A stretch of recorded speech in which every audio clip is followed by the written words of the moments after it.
Give me a second to adjust this.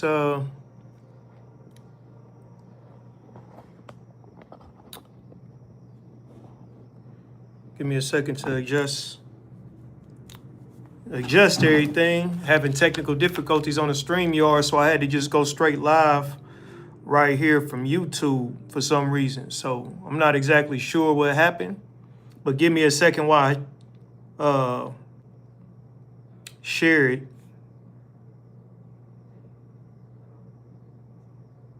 Give me a second while I share it to Facebook. You know, they blocked us from Facebook, so we can't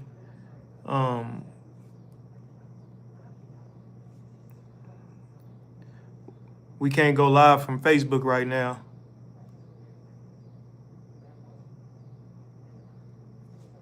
Give me 1 second. I'm about to share it. Let me turn this. Oh, I guess they won't let me turn it or rotate it.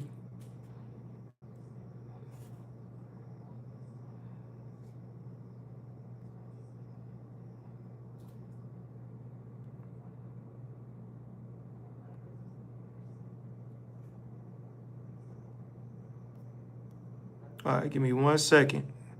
And Salakia, please forgive me for the technical difficulties. I was in the StreamYard, and for some reason it kept asking me to allow the device to use my camera and microphone, which has been set up forever. So it's something I have to check out. I don't have time to check it out right now, but however, forgive me for the delay because of the technical difficulty. Salakia for that. So give me a second while I share this.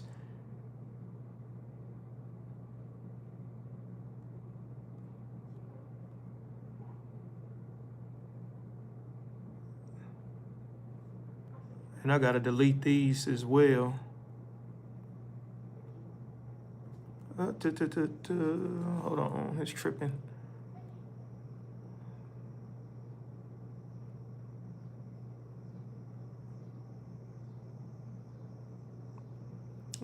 Give me 1 second.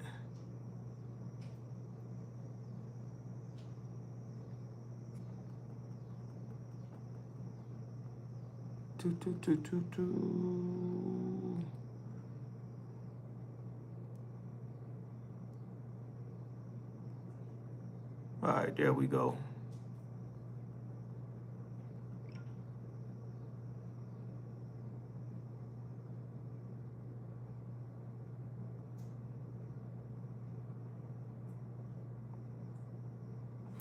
All right, clap it up.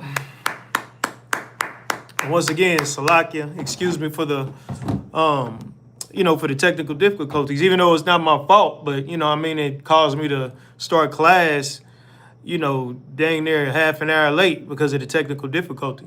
You understand? So, we're going to jump right into it. Oh, Salakia, let me, we are the ISUPK. Started out at 1 West 125th Street, Harlem, New York, under Commanding General Yohana. And we are not affiliated with any other Israelite group or organization. And what we do is teach the truth according to the Bible. So anything that you hear me teaching, if this is your first time tuning in, anything that you hear me teaching is coming out of the Bible. We're giving a biblical perspective because the only thing that matters is God's, opinion. You understand? That's the only thing that matters. Cheesy Noodle, you saying gay. With a name like Cheesy Noodle, you don't have the nerve to call nobody gay. Cheesy Noodle. Pause. But however, everything that we teach, is from a biblical perspective because we teach the truth according to the Bible. You're not going to go to church and be able to hear, the truth according to the Bible. It's just that simple. You're not going to go to church and learn anything but how to be a homosexual. You're going to go to church and learn how to be LGBTQ.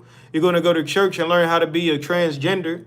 You're going to go to church and learn how to be a sinner because the church doesn't teach you repentance according to the Bible. The church teaches you the exact opposite, to follow your lusts, which we're going to talk about how following your lusts, sexual deviancy will be your downfall.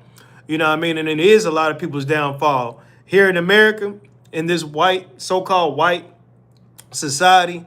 Do you know how many child predators they catch on the daily? You understand? That is American culture. If you don't understand, if you don't realize it, this country has one of the leading sexual predator. What's the word I'm looking for? It's leading in sexual predators. You know what I mean? This country alone, because our oppressor, the devil, that the Bible speaks of, for some reason they love taking advantage of things. You know what I mean? They take advantage of other people. They take advantage of children. They take advantage of, spreading lies. They take advantage of creating all sorts of evil. You get what I'm saying? So that's why we have to separate our spirits. When I say we, I'm speaking of so-called blacks, Latinos, and Native Indians. We got to separate our spirits from out of America, because if we join America, we'll end up becoming sexual deviants. We'll end up becoming children predators. We'll become rapists. We'll become all kind of, deviants, because America is built on that. You get what I'm saying? So, to start my class off, I wanted to talk about how gangs, right? Because they like to push blacks and Hispanics in the limelight of gang banging or gang culture. You know what I mean? It doesn't benefit us being a gang member. It separates us when we join gangs. You know what I mean? Originally, when gangs were created, back in the 60s, 70s, it was like a neighborhood thing. We created a group to try to protect our neighborhoods, and then later on it turned into something else, like the Crips and the Bloods. I'm pretty sure everyone's familiar with like the Crips and the Bloods. You know what I mean? Tookie Williams, you got Monster Cody, you got all them guys that was in the forefront setting up these gangs, but it was to protect the neighborhoods. But we wanted to structure our gangs like so-called white people. Their gangs are the ones that are cancerous to the society, and we started following them. We started following their culture, and then our gangs started aiming towards each other. See, gangs, and I got a few clips. In actual, I got a real interesting interview from a so-called white man who he claims to be the founder of the Aryan Nation, which is a prison gang, a so-called white prison gang. And he said a lot of things that were interesting, and it proves my point. It proves my point. See, what you're going to see when we break this down, how it benefits them to be in gangs. It don't benefit us, because they look at us like criminals anyway. But for some reason, just like in a lot of cases in general, they can find compassion as to why they commit these crimes. Like the white man can find compassion on why they stole America. They can find a reason of why they stole America, right? It may not be a good reason, but to them it's a good reason. And now you just have to accept them running this country the way it is after they stole it from the indigenous people. They just tell you forget about it. They find an excuse for their behavior, but if you commit a crime, it's going to hang over your head the rest of your life. If you don't believe me, go to prison and become a felon. Go to prison and become a felon. You understand? Nobody is holding the founding fathers accountable for them raping, robbing, murdering, and doing all type of grotesque things to the indigenous people. Nobody held them accountable. They didn't go to jail. What happened? America is sitting here mightier than ever. Everybody's trying to get to America, you know what I mean? For one reason or another.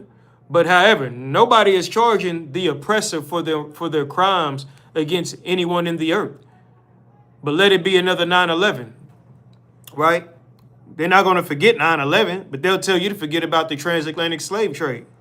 They'll tell you to forget about the Spanish conquistadors in Central America and how they executed the native indigenous people over there. You know, Christopher Columbus, when he got lost, you know what I mean, and stumbled across some land and ran into the indigenous people and sent reports back to the queen saying, yeah, these people here are, you know, they are nice. They'll give you the shirt up off their back, because that's what type of spirit we have, right?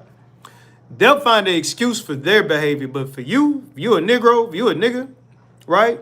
If you Hispanic, right? You will never, your crimes will never be forgotten about. You understand? Do you math debate your pool C? I don't even know what that means.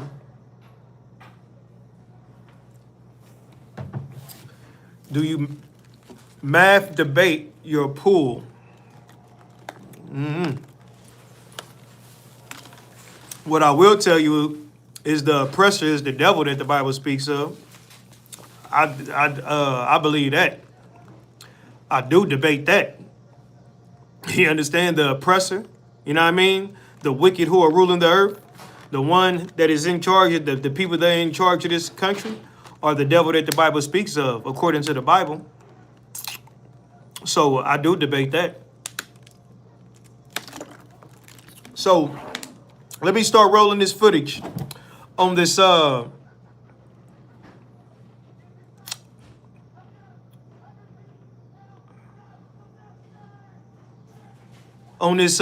interview that I found interesting. I found this interview very interesting. Now, I'm not going to, of course, play the whole interview, but I'm going to play a nice amount of it, and we're going to break a lot of this down, and we're going to show you how gangs benefit white people, but they don't benefit Black, Hispanics, and Native Indians. We go to prison, and even if they go to prison, it still benefits them, right?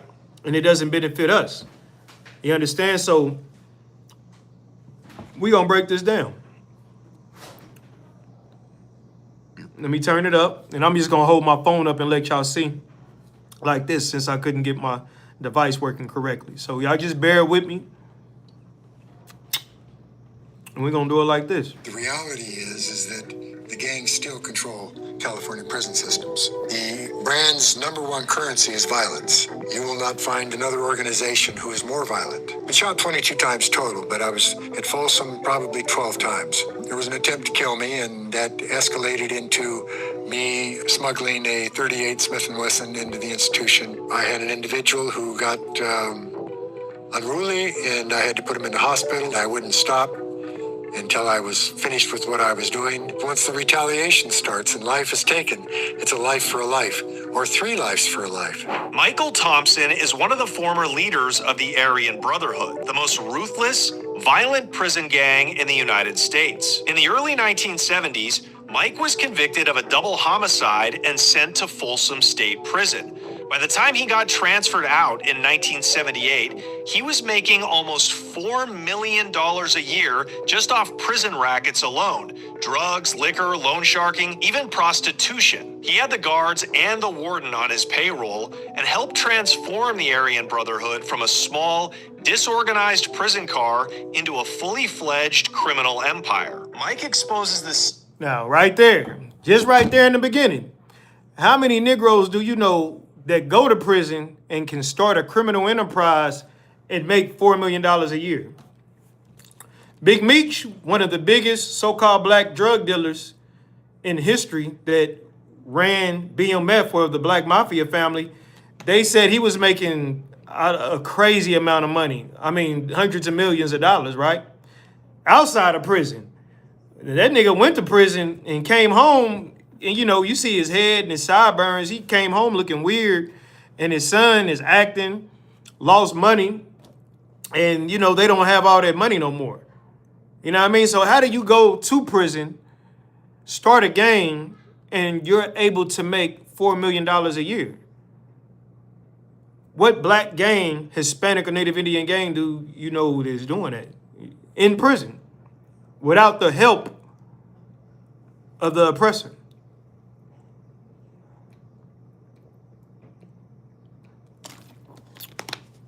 That's just the beginning of it. You know what I mean? That's what I noticed right in the beginning off the back. And Shalom says, how you doing? Yahweh Shemala Daba Shemi Awashab. My sweet sister Shapala. What's going on, sis? Most High in Christ. But how many people are doing that? Black gangs. Now, let's keep going.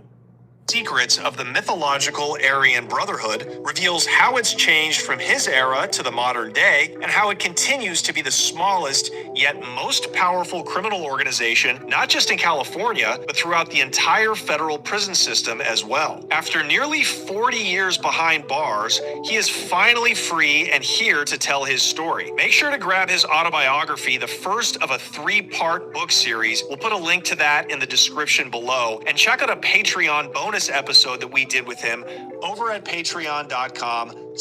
Now, I want y'all to keep this in mind, right? They said that this gang, you won't find another gang as violent as these oppressors, this so-called white man, the Aryan Nation. You won't find anybody more violent and vicious and ruthless as this gang. Keep this in mind. You know what I mean? And think about throughout history how somehow the Crips, the Bloods, the MS-13s, the cartel, any black, Hispanic, or Native Indian gang, right, is always in the forefront when you think about violence, when you think about crime, and when you think about gang members or gang banging in general. If this is the most vicious, ruthless gang, why isn't this in the forefront? Because when you have to understand this. The KKK, that's a gang. You know what I mean? The Ku Klux Klan, the Aryan Nation, the skinheads, all of those are gangs. But they're all affiliated with government officials. They're all affiliated with the police. These are people, the people that are up under these masks, and the men that are in prison in these gangs. These are people that are brushing shoulders with the people that are supposed to be serving you and the people who are writing laws every day. Every day. They have everyday jobs, but they are able to function as a gang member when they're in prison because they all benefit from it. Like, I remember watching the Sons of Anarchy. Like, I was kind of tardy to that show. I was kind of late. And it was about a biker gang in Sacramento, California, right? But they were going around doing everything. Like, every episode, they were kill crazy amounts of people. And I know it's a series, but at the same time, right? They had the police in their pocket. They had government officials in their pocket. They had judges and the FBI. Everybody was like kind of helping this motorcycle gang out, just to give you a visual of what's really going on. So these so-called white gangs and these organizations and these groups are all kind of tied in to each other. Black people, Hispanics, you don't have that luxury. You don't have that luxury. And you can argue that the cartel in Mexico does, but the thing about that is they unalive each other. I'm not going to say it at an astronomical rate, but they unalive each other a lot, and they go to prison a lot. You understand? Because they can't make the money off all the drugs if they only sell them in Mexico. So they have to branch out to different organizations and different governments and brush shoulders with them. So even with that, the oppressor still benefits off that. You understand? The Issacharites, or the so-called Mexicans, are the ones doing all the work. But yet, the so-called white man is getting just as rich off nothing. Off, maybe letting them come over here and stick a few truck tons over the border. But when it's all said and done, they're going to prison. It's filled with Issacharites. But the focus seems to be on blacks and Hispanics and not the Aryan Nation. That's my point. Let me keep playing it. Slash The Connect Show. All right, without further ado, it's the great Michael Thompson right here on The Connect with Johnny Mitchell. Do you feel sorry for anything that you did in terms of like violence when you were with the organization? No, not that you regret, but I don't think that has value. Oh, interesting. I really don't. It's when you find yourself, when you make that decision, and it's a choice. Yeah. You see, I'm not one that pursues or seeks answers. I believe there are only choices. so that when I come upon a situation, I have a choice to make. I make that choice, right or wrong. You know, that really the moral aspect is irrelevant, particularly behind the iron gates, because survival is what's at stake. And so, like any other animal, I'm going to pursue and I'm going to select for that which is conducive to my survival. Well, and especially when you first went into the system in that era, it really was a deadly place to be, especially in California. Yes. 70s, yes. Yeah. It was a completely different prison. Now, in other words, what did he say? I'm just a product of my environment. Our oppressor, the so-called white man, or if you want to call him the devil that the Bible speaks of, they created our environment for us. But they turn around and blame us for the environment that they created.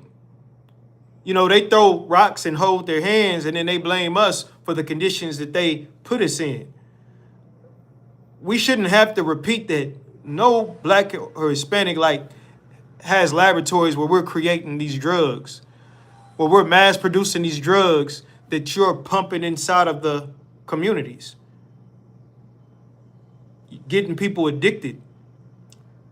You're creating these conditions, but yet you're blaming us and choosing to push this propaganda as if we are the ones that are destroying, America. You look at us like we're scum and despicable people in the earth, when in reality, it's you all.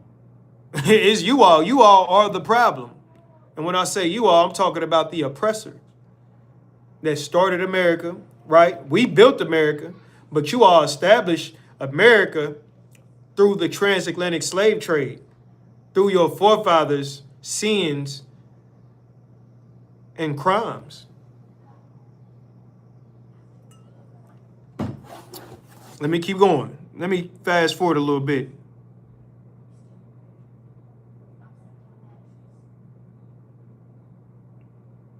Okay, here we go. This part I found interesting too. Man, because of his skin pigmentation. But no, the ISUPK never attempted, sure, was completely different to get the That a Native American would use it to system today. I think it needs a lot of work. And hopefully the political machine that exists here in California will continue to pursue advancements in that. Well, I'm fascinated, and thank you for being here. Pleasure. I'm fascinated by you. I'm fascinated by how somebody who grew up on a native reservation, somebody who prays every morning and uses tobacco in a way that a Native American would use it to, as part of your spiritual being, how somebody like that could become a member of such a violent organization, and a racist one. That requires clarification. It's racist now, but you mentioned a moment ago about the 70s and the difference in the prison system. So back then you had the Aryan Brotherhood, you had the Mexican Mafia, the Miami, you had the Black Panthers, Black Guerrilla Family, the Texas Syndicate, the Nuestra Familia, and other 70s Liberation Army. We were all in Folsom together. And so the structure was completely different. It wasn't about racism, which isn't to say that there weren't blacks who tried to kill me simply because of my fair features. That's true. I can honestly say I've never attempted to kill a black man because of his skin pigmentation. But now, do y'all believe that? Do y'all believe what he just said? He said black people or black men in prison try to unalive him because of the color of his skin. And then he turns around and says, I never try to, unalive someone simply because of the color of their skin.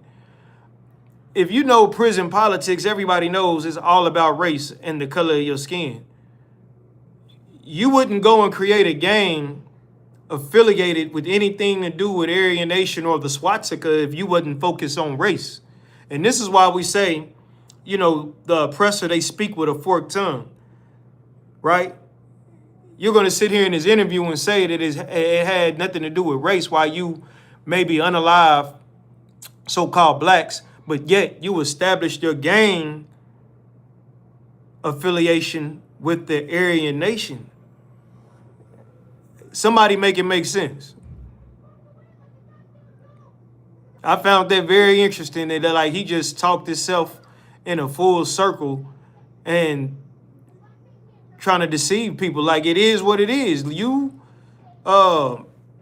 started a racist game in prison because you saw that people were sticking together, and maybe you felt like, well, I need to get my numbers up and stick with my people, which that's what white people have been teaching since day one. Why do you think we had to have civil rights and do marches just to get equal rights in this country that we built?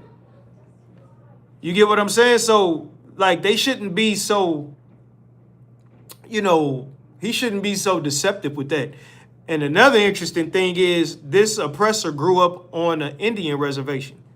Yeah, he grew up on an Indian reservation. So with that, I feel he has some self-hate.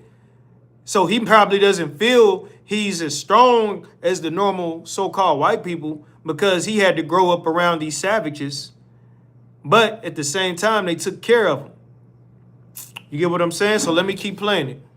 No, the idea back then was that the battles that occurred between the various organizations occurred because of resources and the control of those resources and the effective control of those resources. So that when you're dealing with an environment like Old Folsom or San Quentin, you're looking at a population that fluctuates between 3,000 and 5,000. That's a small city. And so the revenues associated with that can be enormous. In 1978, the FBI estimated that I took $3.5 million out of Old Folsom alone. Back in the 70s, that was a lot of money. And so it's a matter of, what you do with that money. But to go back to your question, racism was not an element. You saw it amongst the Nation of Islam, the Blue-Eyed Devil.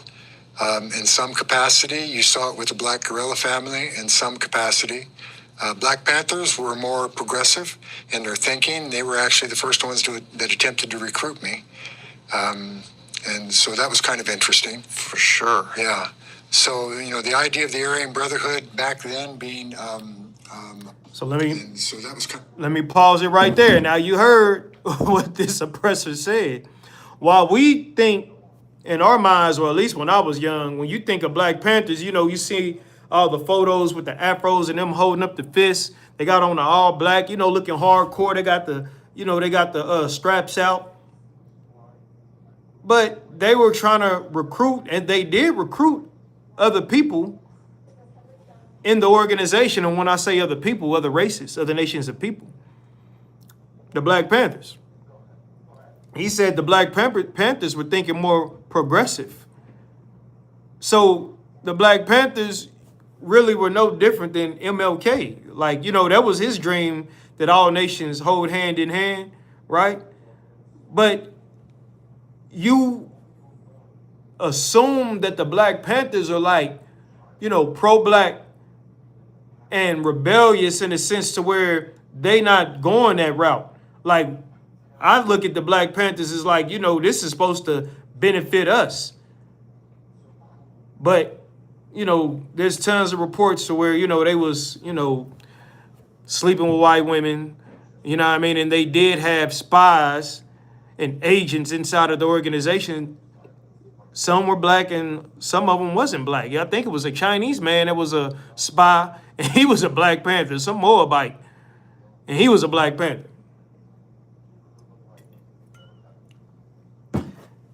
And this is the thing.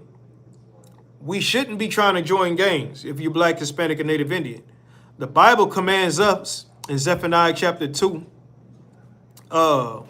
What's that, 2 and 1? Let me get it real quick.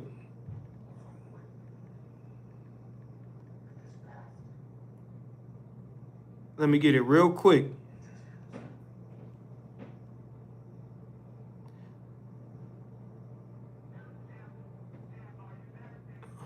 Come on.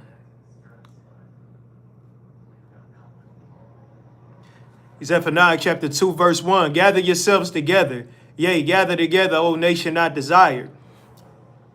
We are the nation not desired. Just real quick, and I'm going to get back to the video. The Bible says, gather yourselves together, O nation not desired. We are the nation that is not desired amongst these other nations, right?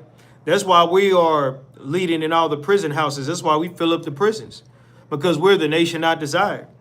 A so-called white man can do the same exact crime, and they can do it more than us, but we're going to suffer more than them because we're the nation not desired. This country was built for them. Their laws, statutes, and commandments, or their constitution, benefits them. We are newly added on to the Constitution, but we're still fighting white supremacy every day. So it doesn't really benefit us to join a gang, and then we turn evil eyes on each other, and then we go to prison all the same, no matter what gang you in.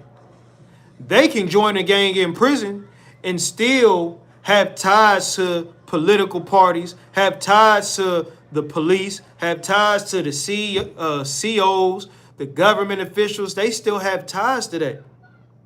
They still have ties to Donald Trump somehow. Well, it ain't somehow. It's because of white supremacy, and they're all connected. Because they put themselves first. Why be a Black Panther if you're going to recruit racist-ass white men to join your organization? How is that going to benefit Black people? How will that benefit you? You want to know why the Black Panther really wants this oppressor to join their organization?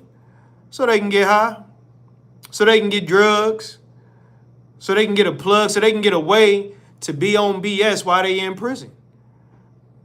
What the hell? Who are you liberating in prison trying to have a racist oppressor join your organization? What does that benefit? You already heard him say he made $4 million off of, committing crimes in prison. He benefited in prison while he was locked up. He made over $4 million a year back in the 60s. He was locked up 40 years. You get what I'm saying? So that's why it's important that we focus on the bigger picture. Like, we won't get far with small thoughts. The small thoughts or the narrow mind or the shallowness comes from joining ourselves with white people, joining our spirit with America. You know what I mean? We can't get past not getting high. That's a small thought that will keep you behind. We can't go a day without talking bad about another Black person, right?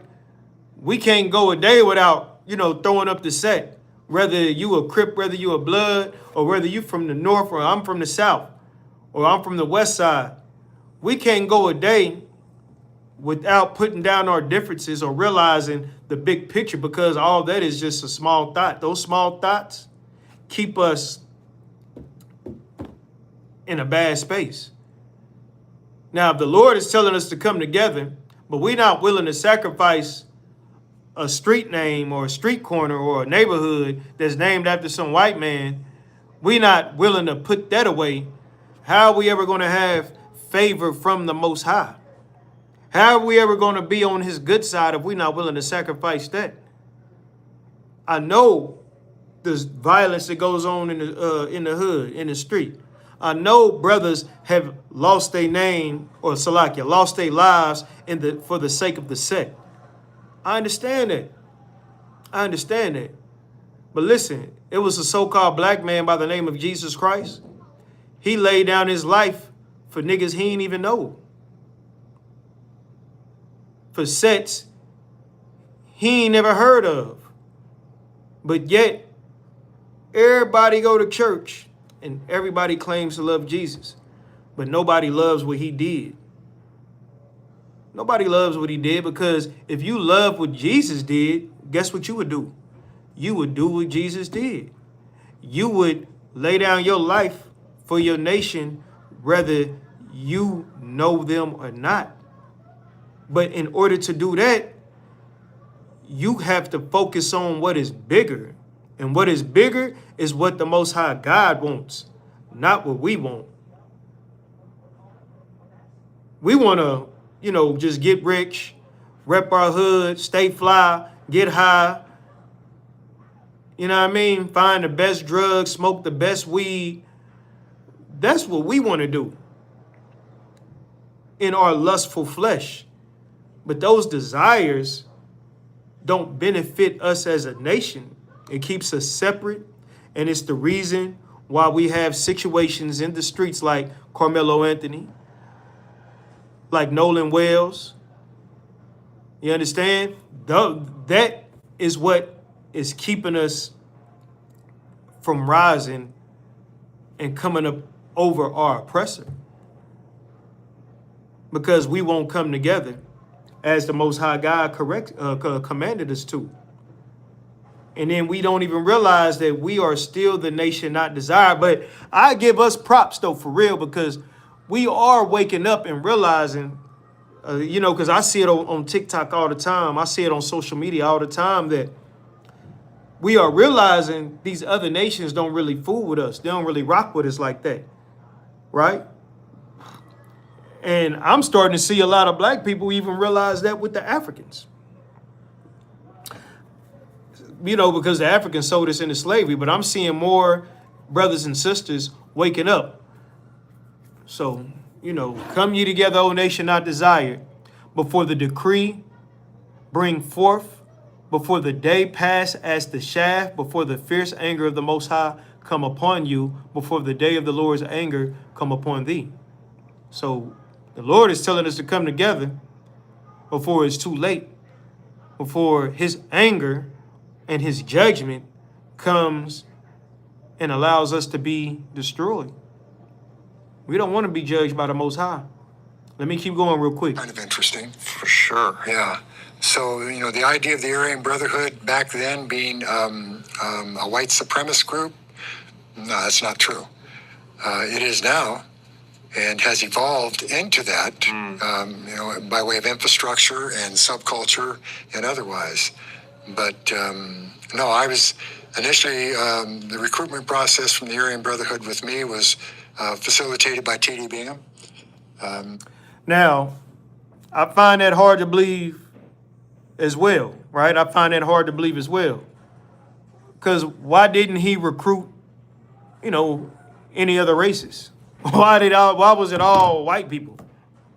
Now, this is what I'm saying, right? He can sit up here and do this interview with a straight face and lie. How is it not based on race?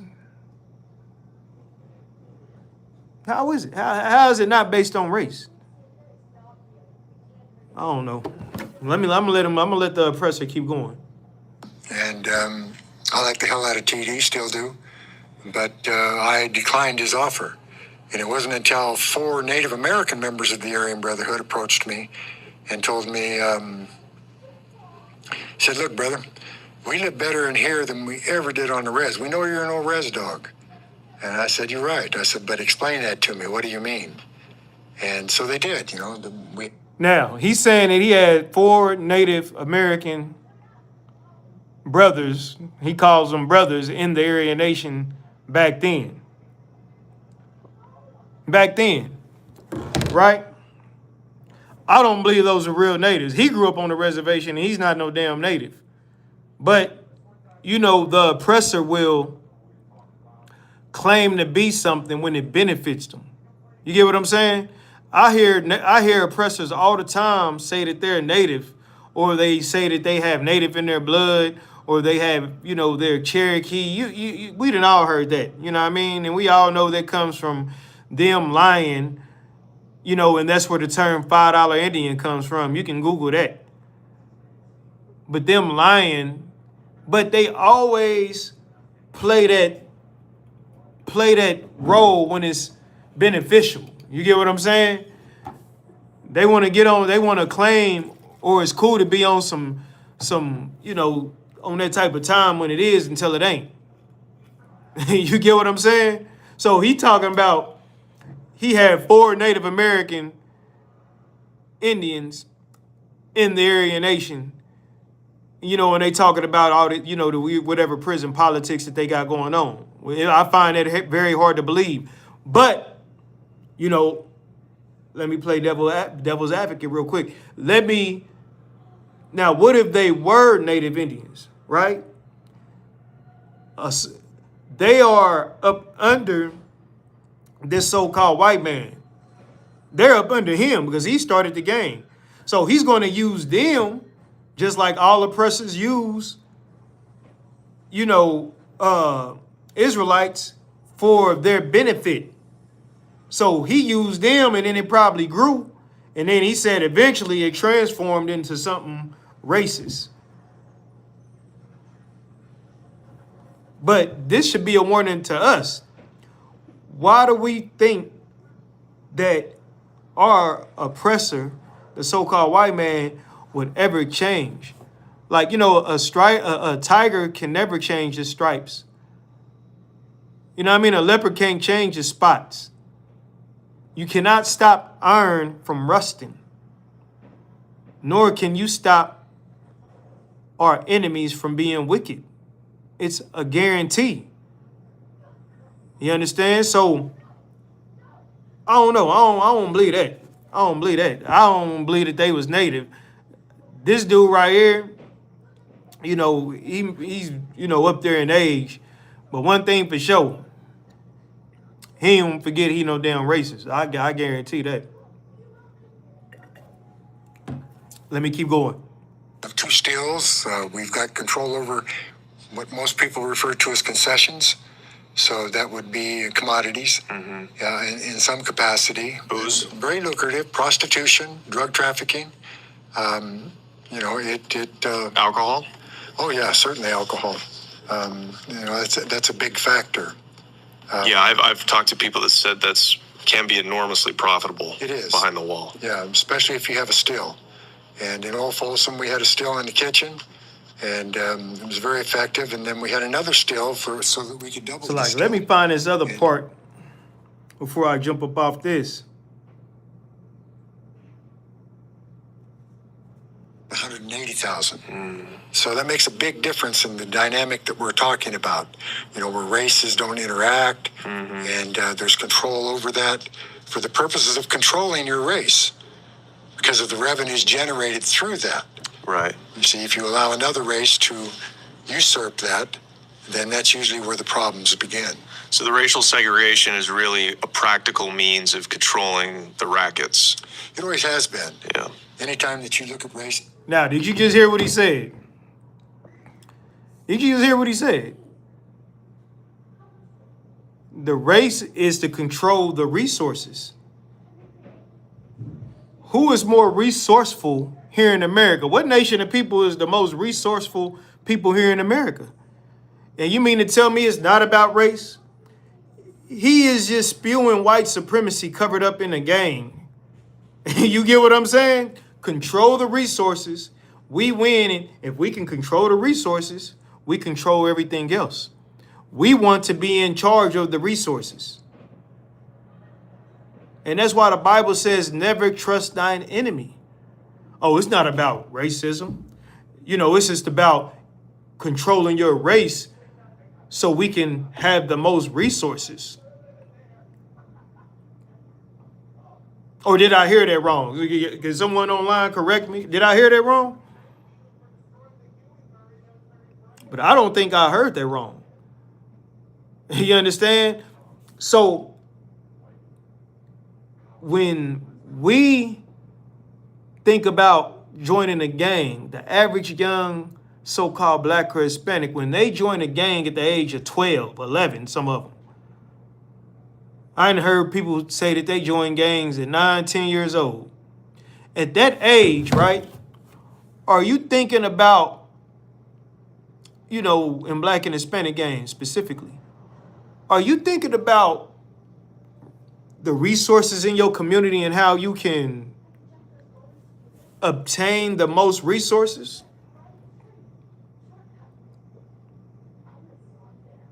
No, you ain't thinking. The only resources we're trying to obtain and get to, and I don't even know if you can count this as a resource. I wouldn't count this as a resource, but we're trying to get some guns. We're trying to get some drugs, and we're trying to go bang on another set. What is resourceful about that? Unaliving each other banging on each other, and going to prison. When the average oppressor, they don't really join the Aryan Nation until they go to prison. Like I was locked up in Beaumont, Texas. And a lot of the so-called white man, and they'll run with their car in prison, but you got to think these dudes is 30, 40, 50. They're not joining gangs when they 15, 10, 11. The reason we join gangs is because they set us up in these neighborhoods and gave us the lack of resources, which they obtain, whether it's in the gang, whether it's in whatever, but they're white. So the gangs benefit oppressors because it helps them consume more resources. Gangs don't benefit us. It don't benefit us. You know what benefits us? Pledging our allegiance with the Most High. That's what benefit us. Let me keep going. Whether it's white supremacy or otherwise, you don't often hear about racism in the context other than white supremacy. But no, it's true, but it exists. Of course, the reality everywhere, is, across every I know race. racism as, given my fair features, having grown up on the reservation, I know racism from that perspective. Where You hear what he said? Now this was like mind blowing to me, because what he just said, right? And this is what's heavy about what he just said. And I'm gonna play it again before I expound on what I'm about to say, because this is how the average so-called white man thinks today. I'm rewind this. Catch this. Catch it if you can. racism, whether it's white supremacy or otherwise, you don't often hear about racism in the context other than white supremacy. But no, it's true, but it exists. Of course, the reality everywhere, is, across every I know race. racism as, given my fair features, having grown up on the reservation, I know racism from that perspective. Where I had natives beat the hell out of me because of my fair features, and of course their race memory. I don't fault them for that. But that's just another form of racism. So, but you don't really see it in the context of anything other than white supremacy in this country. Okay, so you heard what he just said. He got beat up on the reservations he grew up on. And I'm not going to be able to play the whole thing, but he grew up on the reservations because his parents gave him up. And somehow he ended up on the reservations, and the natives in their reservation took him in. But he's an oppressor, right? He don't got no native in his blood. So, first off, I'll start off by saying this. Those natives, like he said, they got racist memories or whatever. He tried to say it is like, no, they know that you're the devil. They know that they know your people slaughtered their people, to where they almost went extinct. And I don't want to say extinct, but you damn near killed off the natives, the entire tribe. And then you put them on reservations in horrible conditions. And then on top of that, what he is calling racism, it was learned from them. Keep in mind, when Columbus set sail and came over here, he said that these were some of the most nice people. They would give you anything. He was sending the reports back to the Queen, remember? So that behavior was taught through all the hate that you did and all the atrocities that you did to the natives. Your nation taught this form of racism and hate throughout the entire earth. Everyone, when they think of racism, you should be thinking about putting your people first, helping out your people first. But when you think of racism in modern time, guess what you think about? Lynchings, setting people on fire, slavery, just hating someone simply because of the color of their skin. That's what you think racism is, when that's not racism. And another thing, when he said that, I've experienced racism because of my fair skin on the reservations. This is how the average oppressor feels today. This is where you get the, what's the one that got killed? The Charlie Kirks. This is where you get the Chud the Builders. This is where you get all these so-called white men. They feel that they can't be white. They feel they like, black people complaining about slavery and always, filing grievances on white people's behavior. It's like, we just can't be white. We're under attack. Oh, now we're the minority. When he said that, that is no different than the Chud the Billers, the Charlie Kirks, because of my fair skin. I can't be who I want to be around these people. When in reality, you are on these people's land. This land was stolen from them, and you created this problem through your hate. Through your hate. And they just want to be able to hate freely. You understand? They just want to be able to hate freely. His fair skin on the reservation. That's crazy. Let me keep playing it. Array of reasons. I mean, it's been entrenched in this country since its inception. 250 years now, and it's not going to change anytime soon because the dialogue hasn't reached a level as yet that is meaningful. So I think we'll get there once we start having greater and greater problems. I think it's going to unite everybody and realize that racism is silly and we have a much greater enemy. And that's probably going to be the end of, he said, eventually we'll get there, but it's going to take to have more greater and greater problems.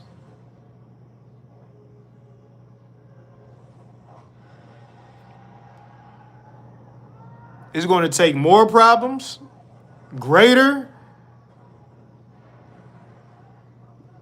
than Trayvon Martin, greater than killing Martin Luther King,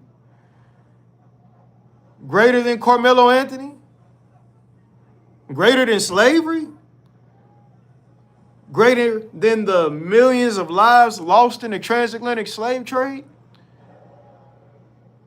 greater than the Trail of Tears. What greater problems can happen to where it gets better? That's what I was trying to figure out. What greater problems? Could somebody enlighten me on that? If it hasn't got better, or if this problem hasn't been fixed in 250 years,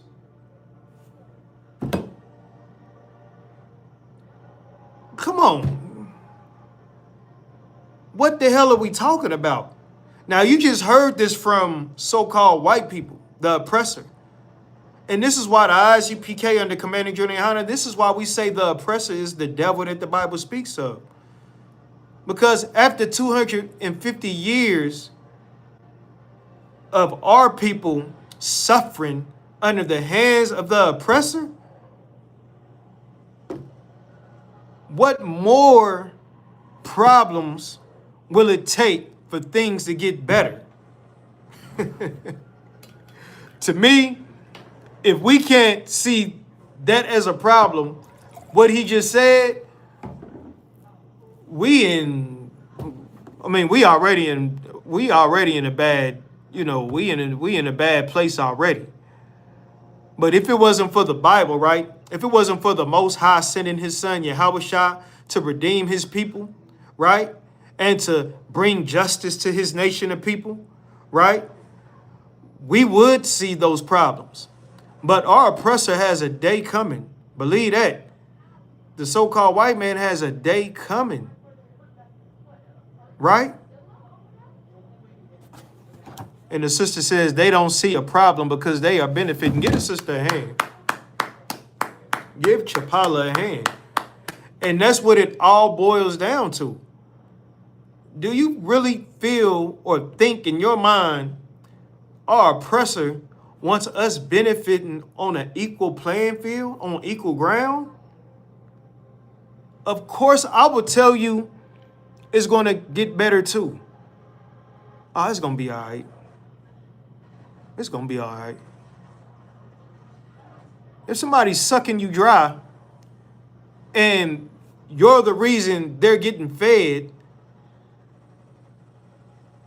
and you're content with the crumbs, why do you think they're just going to one day let you come to the table and eat, with them at the top?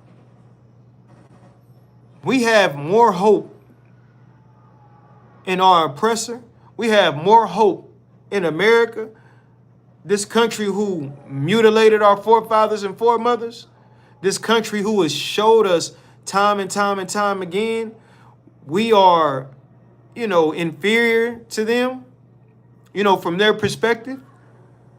We put more hope into our oppressor who who shows us on a daily that they're the devil than we will ever put in the Most High, than we will ever put in each other. We look at another so-called black man with all the hate in the world, but we can turn around and look at our oppressor like, well, you know what?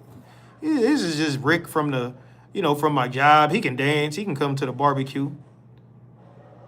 When Rick's forefathers were killing your grandparents, you just heard this oppressor say it's going to take more problems in order for the situation to be fixed, as if we haven't been going through enough problems 250 years here in America. But eventually it'll get fixed. Now, y'all can keep falling for that okie doke if you want to. You can keep falling for the banana in the tailpipe, but don't say, you will never be able to say the ISUPK didn't warn you. You'll never be able to say that.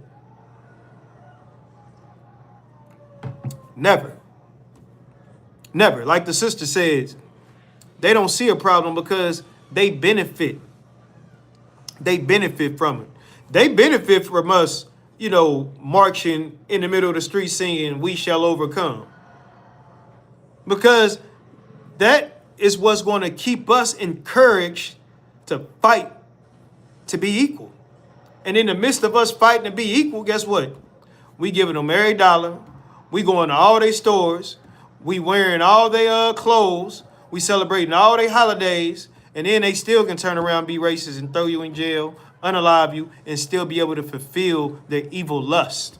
They can have sex with you when they want to. Because we desire their women. Women are to desire their men.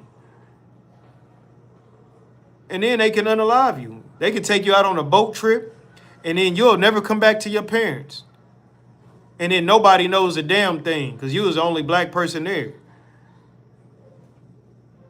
It's going to take more and more. You heard them. And the Bible says it as well. You know what I mean? The Bible shows you that if we continue to put trust in our enemies, we will continue to come to our demise in so many words. I'm paraphrasing. What's that? Deuteronomy 26 and 28 and 15. If we were to hearken to the voice of the Lord thy God, we didn't hearken into the voice of the Lord thy God. And what did he say? All these curses will come upon thee and overtake thee. But look, let me get this precept real quick.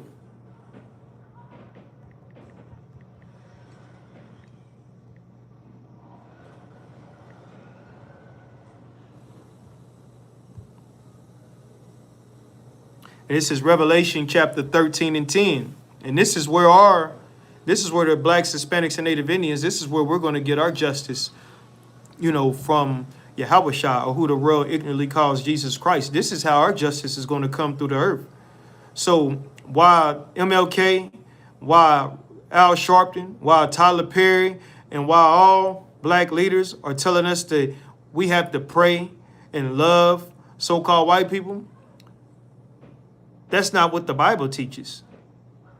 Because you will not receive justice if we continue to have that mindset. That mindset is what's holding us back. That mindset is why things are going to continue to happen, because we're putting hope into white people changing. And you cannot change a tiger's stripe. You cannot change a leopard's spot. You cannot stop iron from rusting. You understand? You can't do it. So this is how our justice has to come, through the Most High God and His Son, right here in the Bible. Let me read this. Revelation chapter 13, verse 10. He that leadeth into captivity shall go into captivity. That's justice. That is justice. Go ask white people right now if, white people going into slavery, would that be justice for them putting us into slavery? And you know what they're going to say? Well, we didn't do it. We didn't do it. That's old, right? That's what they're going to say. But the Bible don't teach that. The Bible said, he that leadeth into captivity shall go into captivity. When did white people go into captivity? When did we receive justice or recompense for the crimes that their forefathers committed against us? He that killeth with the sword must be killed with the sword. Here is the patience and the faith of the saints. This is what we patiently should be waiting for. The saints, Yasha Allah, the princes of the power, right? Israel. This is what we patiently should be waiting for, is justice from Christ. But instead, we are being led by, men filled with their own lust in the Black, Hispanic, and Native Indian community to meet our own demise from our oppressor, right? It's not prepping us to separate from the oppressor. It's not prepping us to love each other and give all that love that we give into the so-called white man, give that love to each other. It's not prepping us for that. It's prepping us for doomsday, when we should be prepping to recompense or to give our oppressor their doomsday. But when you talk like that in front of a Christian, they look at you or view you as if you're the most evil, disgusting person in the world. When that is exactly how our oppressor has been dealing with us. So why don't we look at them like they're the most disgusting thing in the world? If they're doing it to us, why can't we do it to them? Why can't we receive justice? Why can't we patiently wait from the judgment of the Most High to put them in captivity like they put us into captivity? Because we have Stockholm Syndrome and we love our masters and we don't love our brothers. We don't love the Most High God. If you love the so-called white man more than you love black people, man, scratch that. Let me scratch this. If you love so-called white people, period, you hate the Most High God judgment that's going to come to this earth. I'm just telling you how it is. Because that love, every ounce of love, every strand of love, every act of love that you have for the oppressor in these other nations that continue to destroy us, which have led us in these conditions today, all the black fatigue that people complain about, that was created by the so-called white man. That little girl that everybody's talking about, that has the internet and the frenzy going nuts, Kendra, what's the mother's name that shot the 20-year-old boy? These conditions were created by the oppressor. I know you thinking it's just you just think it's a fast tail little girl. You just think it's another black woman, single black woman. You just think it's another 20-year-old man that's a child predator. You just thinking we just do these crimes because we are the scum of the earth. And then you have black people that don't want to be like the scum of the earth, so they sell out and try to act a certain way in front of white people. I'm telling you, if you have love for the oppressor, you don't have love for the Most High God. And if you have more love for white people than you have love for black people, you hate God. if you hate black people, if you have black fatigue, if you speak down on your own nation, guess what? You hate God. And I can prove it right here in the Bible if you want me to. You hate God. You understand?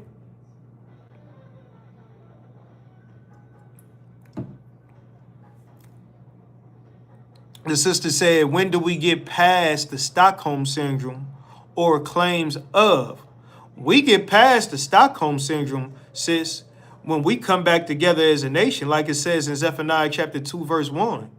When Christ, because even when, okay, I don't want to say it like that. Because of what I was going to say, even when Christ returns, you know what I mean? When we get on them chariots, right? You're not going to be perfect overnight. You know what I mean? You're going to be battling with things. But we get over the Stockholm Syndrome when matter of fact, you get over the Stockholm Syndrome when you join ISUPK and you accept that the white man is the devil. How about that? I was about to go in a totally another different direction, but it hit me. You can get over Stockholm Syndrome if you just simply accept that our oppressor is the devil that the Bible speaks of. That's how you get over Stockholm Syndrome. Even if you don't feel it in your heart, just wake up in the morning, get in the mirror and say it every day. Now, we used to pray to white Jesus every day. You know what I mean? You praying to white Jesus every day, and them prayers wasn't getting answered, but you believed it eventually, and you kept believing it. So just do that. What the sister say, or how about we stop living in fear, and as the Christians say, take a leap of faith, follow the laws, statutes, and commandments put forth before us that we are aware at this point and follow them. Damn right. Get it, sister hand. And sis, you have to admit that the oppressor is the devil that the Bible speaks of. You know what I mean? And when that all comes together, accepting your culture, because the law, statutes, and commandments is our culture. That's our culture. You understand? That's how we should conduct ourselves in our society. That's our Constitution. Those laws wasn't given to nobody else but the Israelites, blacks, Hispanics, and Native Indians. So get a sister hand, because she's absolutely correct. Coming back to your culture, listening to the Most High God. The Most High God is how you fight Stockholm Syndrome. Is how you combat the oppressor, right? And then I forgot my point. It was another precept that I wanted to get before we got out of here. Because, I think I was making a point. What was the point that I was making, Salakia?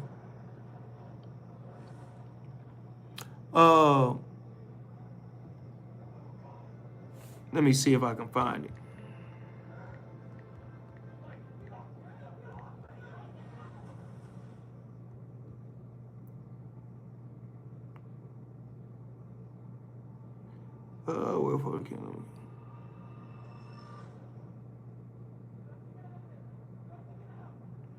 I lost it. I can't think of what I was going to say. But it was another point that I wanted to make. I can't think of the point before I started talking about the sister's question, Chapala's question. But I wanted to show, remember when I said at the beginning of when I played that interview of that oppressor that started the Aryan Nation gang? Remember I was saying it's the most violent gang, right? Now, think about this. Tukey Williams, you know what I mean? He started the Crips in L.A. or in Compton. And, they made a movie called Redemption about this brother and everything.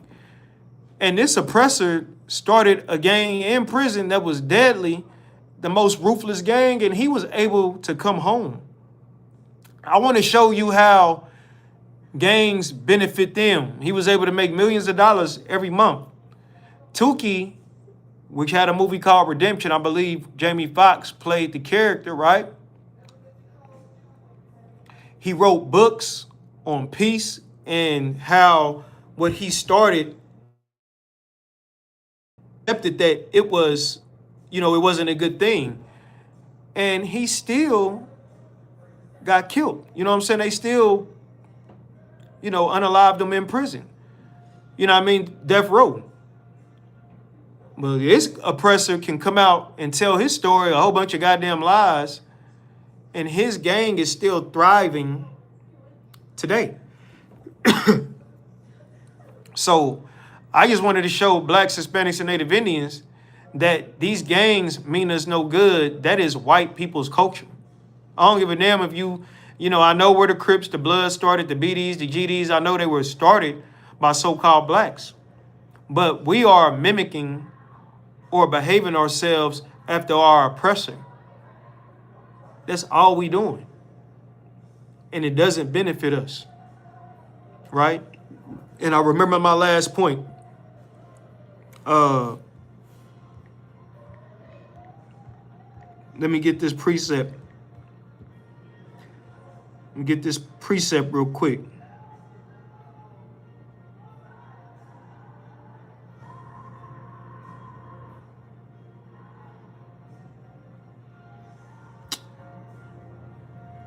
Is it?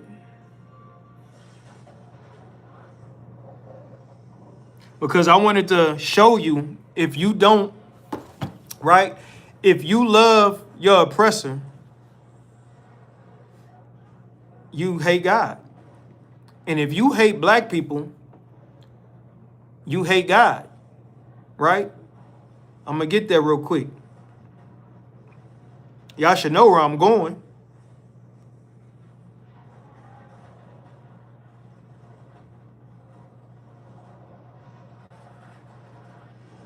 This is Mark chapter 12. Oh, let me get there. I need to turn this phone off. Mark chapter 12. I'm going to start at verse 30. I'm going to start at verse 29. So, you know, you can get what I'm saying. This is Mark chapter 12, verse 29. And Jesus answered him, the first of all the commandments is here, O Israel, the Lord our God is one Lord, or one power, right? Hear, O Israel. It's not talking about oppressors. It's not talking about Moabites. It didn't mention anybody else. Hear, O Israel, right? Verse 30. And thou shalt love the Lord thy God with all thy heart and with all thy soul and with all thy mind and with all thy strength. This is the first commandment. So you got to love the Most High God. You got to give him your all. You have to give the Most High God your all, everything, right? That's the first commandment. If you ain't giving the Lord your all, you ain't doing nothing. You understand? Verse 30, 1, Salakia. And the second is like, right? The second is like, just like the first one. The second is just like the first one. You understand? Namely this, thou shalt love thy neighbor as thyself.